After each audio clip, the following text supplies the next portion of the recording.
magacaygu waa Axmed Warsame Isxaaq.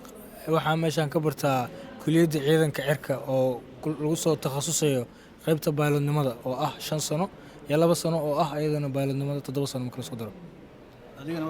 magacaygu waa Ibraahim Maxamuud dabcan anigana qaybta ciidanka dhulka ahay oo ayadana 5 sano iyo sanad takhasus ah oo lagu baranayo ciidanka dhulka iyo taangiyadii iyo wixii la mid ah dabcan.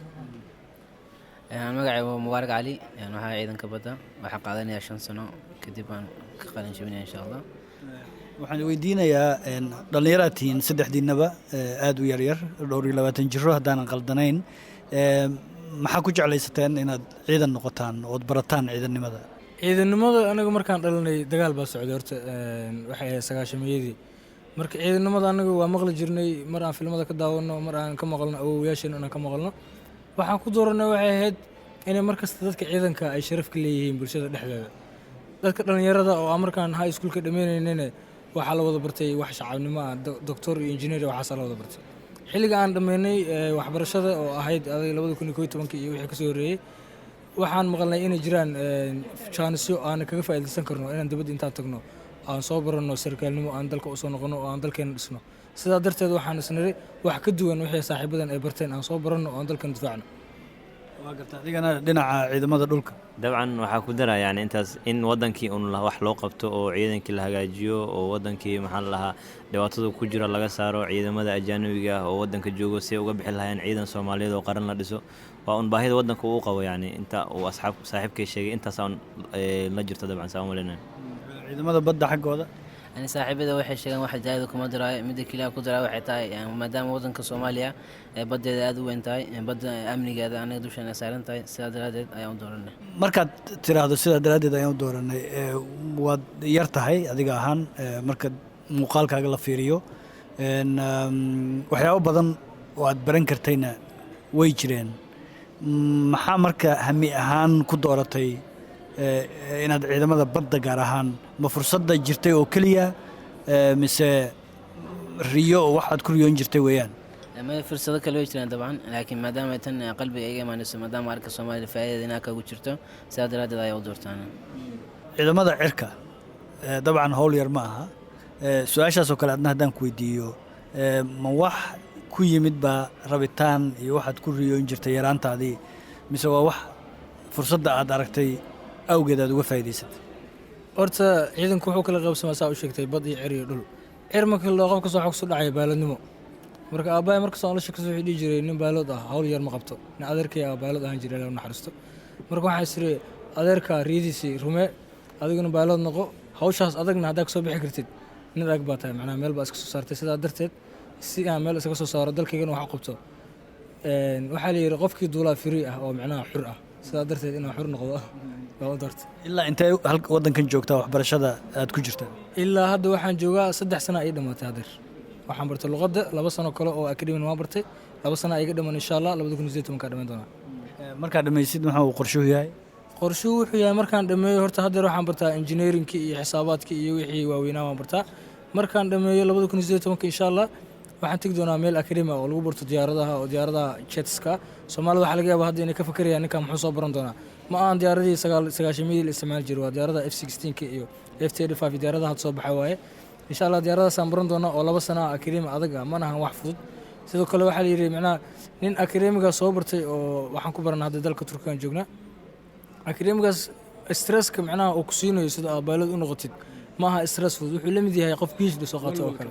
walwalka macnaha ka qabtid inaad dhimaysid oo diyaarad aawdid iyo mid kale sportskaas iyo dhibaatadaas amaraysid darteed waa waxaan hadda isku sii diyaarinayno 5 sano waa diyaaris kaliya sidaas aan rajaynaynaa insha Allah. adigana maxay kula tahay? dabcan wadankan in wax loo qabto ani hami gaar ama marka yaraanteed ilaa hadda waxa ku soo fikiri jiray ma ahan reerkaygana wax ciidan ku jiro laakiin dhibaatada wadanka hadda ku jirto inaad annaga dhalinyaro ah wadanka wax u soo bartay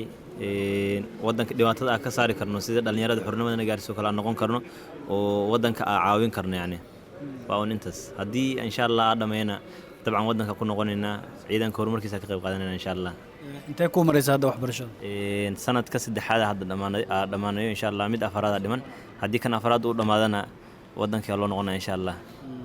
xagee maraysa adiga waxbarashada maxaa si qorshaagu yahay? qorsheyga ardada waxaa maraya haddeertaan sanadkii labaad baa maraya micnihii luqadda markii lagu daro 3 sano isku tahay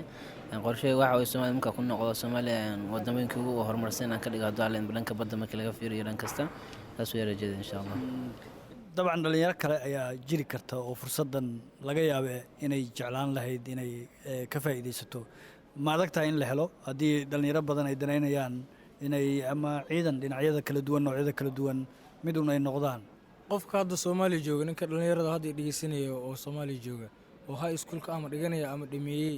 ama rabo inuu high school galo waxa uu sheegayaa haddaad rabtid inaad noqotid waxa hadda aan barano kale inaad daartid inaad baratid waxa kaliya oo lagaaga baahan yahay waxa waaye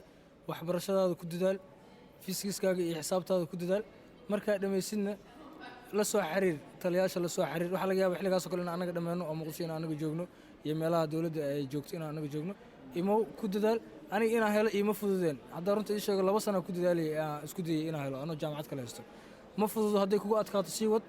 wax kasta waa lagu gaari karaa sidaa darteed waxaan u sheegayaa dhalinyarada meel kastoo aad joogtid haddaa baadiyaha joogtid iyo haddaa meel kale joogtid iyo haddaa tuula xataa ka baranaysid waxbarashadaada si fiican ugu dadaal kadibna hamigaaga imo Muqdisho la xiriir dawladda waa heli doontaa insha Allah. maxaa ku daraysaa anna waxaa ku daraa dabcan dhalinyarada annaga hadda dhibaataa kusoo korna mogtahay iyo dagaal 20 sano dagaal uu jiray marka haddii ay dhalinyarada ka fakarayso in caruurtooda iyo jiilka ka dambeeya in dhibaatadaas gelin inay maxaa la lahaa wadankii u istaagaan ay ku daydaan dhalinyaradii wadankii badbaadisay maxaa la lahaa ciidanka qortaan ee ciidanka hagaajiyaan wadanka meeshuu ka haleysan yahay waa ciidanka amisom waxay maalin kasta jidka ku dardarayso ilmahay ku dardarayso waa annaga keensanay ciidan la'aan haysay awgeed marka si annaga wadankii aan u badbaadsano dhalinyaro u baahan yahay ciidanka marka waqtiyada imtixaanka la galo bisha May dhamaadkeeda imtixaanka la galaa idaacadda qaranka idaacadda gaar ahaan idaacadda ciidanka laga sheegay raadiyo Muqdisho marka waxa ka war hayaano wadanka hala badbaadiyo la dhalinyarada walaalay ugu dambeyntii waxa lagu daraa malaha ciidanka oo dhan isku mid waaye laakiin waxaan kugula talin lahaa askarnimo haddii niyadaada ku jirto ama soo galayso laba goorba meel kasta ka heli kartaa askarnimo laakiin maaha markas inaad tiraahdo meel kale wadanka dibadiisa haddaan askarnimo ka heli karo waa ka heliyaa haddii aad ka weysid micnaheeda maaha askarnimo waa iska daynaya maaha markas tijaab sanad kasta fursad baa la siin karaa sanadkaaga fursad ka faa'iidayso insha Allah ilaahu ku qadarinaysa dhalinyarada muddooyinkan dambe dibadaha timaada hadday noqon lahayd halkan oo kale Turkiga qaarkood waxaa dhici karta inay tahriib iska galaan marka ma laga yaabaa qaar idin ka mid ah inay amaba baxeen ama qaarkiin weli hamigaas uu ku jiro horta Soomaaliya anaga ka imaanay 91 markii oo tahriib u dhacay dagaaladii markay dhaceen qof kasta oo dibadda u baxay uu soo shaqeystay dib uu soo noqday qof kasta dibadda ka yimaado marka waa nin lacag la isleeyahay dhalinyarada markay meeshan timaadana khasab ay ku fakarayaan inay Yurub galaan iyo inay meelahaas galaan anaga marka imaanay waa jiraan rag badan oo rag qaar oo naga fakaday oo naga tagay iyo qaar isku dayay inay tagaan ninkii meeshan yimaado hadduu hadda laga bilaabo hadduu ku fakarayo inuu meeshan intuu yimaado oo ka sii taarigo filimkaas waa la xiray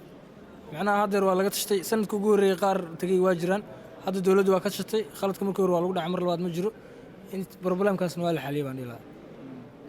waxaa ku darlaa dabcan annaga qaybteena 2 wiil oo joogto oo tahriib isku dayay xitaa way jirtay